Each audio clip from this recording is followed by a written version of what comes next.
The night deepened as the poor rancher pressed forward, every step weighed down by fear and resolve. The cold desert wind biting through his worn jacket, while the muffled sobs of the two Apache sisters echoed softly behind him. He dared not look back too often, knowing that hesitation could mean death for all three. Yet each time he did, he saw in their eyes not weakness, but a quiet, burning will to survive, a strength born of loss and endurance that mirrored his own hard life on the unforgiving land, and it pushed him onward even when his legs trembled and his breath came in painful gasps, for he knew the Apaches would not forgive betrayal, and the patrols searching for the missing sisters were ruthless beyond mercy.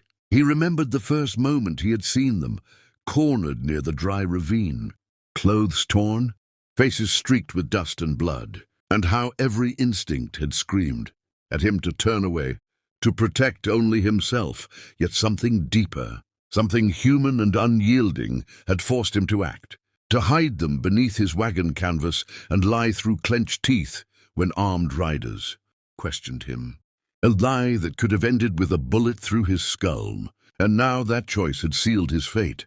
As they moved through the darkness, memories flooded his mind, years of drought, the death of his wife from fever, the small grave behind the ranch where his son lay buried, the endless struggle that had stripped him of fear, because life had already taken everything from him that mattered. Saving these sisters felt like the last chance to give meaning to his suffering. The younger sister stumbled, and without thinking he caught her arm, feeling her flinch at his touch until she realized he meant no harm. And in that brief contact, he felt the weight of responsibility settle fully upon him, heavier than any debt or hunger he had known. In the distance, the faint glow of torches appeared on the ridge, and panic surged like fire through his veins. He motioned for silence and guided them into a narrow canyon where jagged rocks scraped. Their skin and thorns tore at their clothes, but concealment was their only hope. The sound of hoofbeats grew closer, voices barking orders in a language thick with anger, and the rancher pressed himself against the stone, spreading his arms to shield the sisters as if his own body could stop bullets or blades, whispering prayers he had not spoken in years. Time stretched cruelly as the riders passed so near he could smell sweat and leather. His heart pounding so violently he feared it would give them away. Yet fate held its breath, and slowly, mercifully, the sounds faded into the night. When he finally exhaled, the older sister met his gaze, her eyes reflecting both gratitude and a sorrow so deep it seemed endless. And in that look, he understood that their lives were bound together now, whether by destiny or blood. Dawn began to stain the horizon when they reached the edge of Apache territory, a place the rancher had avoided all his life, knowing one wrong step could mean torture or death. But he did not stop. Exhaustion clawed at him, his hands shaking, his vision blurring. Yet he kept walking until armed warriors emerged from the rocks like spirits of the land itself, arrows drawn, faces painted with the symbols of war. He raised his hands slowly, stepping in front of the sisters, ready to accept whatever punishment awaited him, his voice steady despite the terror roaring inside as he declared that the women were under his protection, that he had risked everything to bring them home alive. The warriors' eyes narrowed, disbelief and suspicion etched into every line of their faces, and one sharp command sent the sisters forward, while spears pressed against the rancher's chest, forcing him to his knees on the cold stone.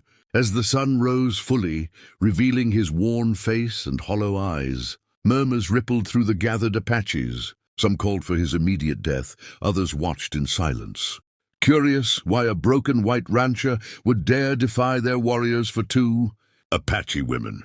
When the sisters spoke at last, their voices trembling but strong, telling of his courage, his lies told at gunpoint, his willingness to die so they could live, the canyon fell silent, and even the wind seemed to pause. Yet the final judgment did not belong to these warriors.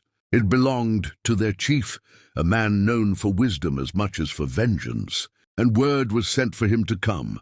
As the rancher knelt there, bruised and bleeding, he wondered if this was how his life would end, not alone on his failing land, but surrounded by enemies whose mercy he could not expect. Yet strangely, he felt no regret, only a quiet acceptance, and a fragile hope that his sacrifice would mean something beyond his own death. And as the Apache chief approached from the distance, his presence commanding and unreadable, the rancher's fate hung suspended between life and death, a single decision away from salvation or execution, a decision that would change everything for him, and for the sisters he had sworn to protect. If this moment has you holding your breath, remember that stories like this unfold because of courage, sacrifice, and humanity, so stay with us. Subscribe to the channel, and don't miss what happens next when the chief's decision is finally revealed. The Apache chief stepped forward as silence settled like a living thing over the canyon, his presence commanding not through anger but through a calm that made every warrior lower his voice and steady his hand. He was an aging man, his hair streaked with gray, his eyes sharp with the weight of many seasons, and when he looked at the poor rancher kneeling on the stone, he did not see an enemy alone, but a man carved thin by hardship and loss, a man who had walked willingly into death for reasons no one could yet fully understand.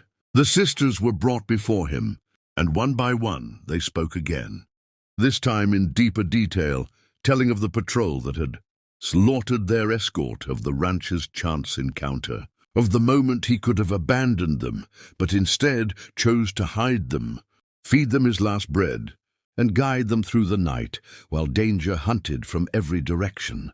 Their voices broke as they described how he placed himself between them and the riders, how he whispered courage when fear threatened to crush them, and how he never once asked for reward or mercy. The chief listened without interruption, his face unreadable, then turned his gaze to the rancher and asked a single question: why? The rancher lifted his head slowly, blood drying on his brow, and answered with brutal honesty, saying he had already buried his family and his future, that he knew what it meant to lose everything, and that he could not live with himself if he let two innocent lives be taken when he had the power to help, even if that help cost him his own life. A murmur swept through the gathered warriors, some scoffing, others uneasy, because courage without profit was a language not often spoken between enemies. The chief rose to his full height and began to speak, reminding his people that strength was not only found in vengeance, but in honor, that the land remembered those who acted with a clean heart, and that a man willing to die for Apache blood without promise of gain carried a spirit worthy of judgment beyond hatred. In a moment that seemed to stretch beyond time, he made his decision: not death, not torture, but a chance. The rancher would live, and more than that, he would be escorted safely back to his land, his life spared in honor of the sisters' survival. Gasps followed, some in relief, some in anger, but the chief's word was law. As the rancher was helped to his feet, barely able to stand, the older sister stepped forward and pressed a small carved token into his hand, a symbol of protection and remembrance, telling him that his name would be spoken with respect among her people. When he finally turned away from the canyon, escorted by Apache warriors who only hours earlier would have gladly killed him, he felt something unfamiliar rise in his chest, not wealth, not power, but purpose. He returned to his broken ranch a changed man, carrying scars, stories, and the knowledge that one act of courage had rewritten his fate. And as the sun set over the land he once believed had nothing left to offer him, he understood that even the poorest life could shape destiny when guided by humanity. If this story moved you, if courage, sacrifice, and unexpected mercy speak to your heart, then stay connected. Subscribe to the channel, because more powerful stories like this are waiting to be told, and the next one might change the way you see the world.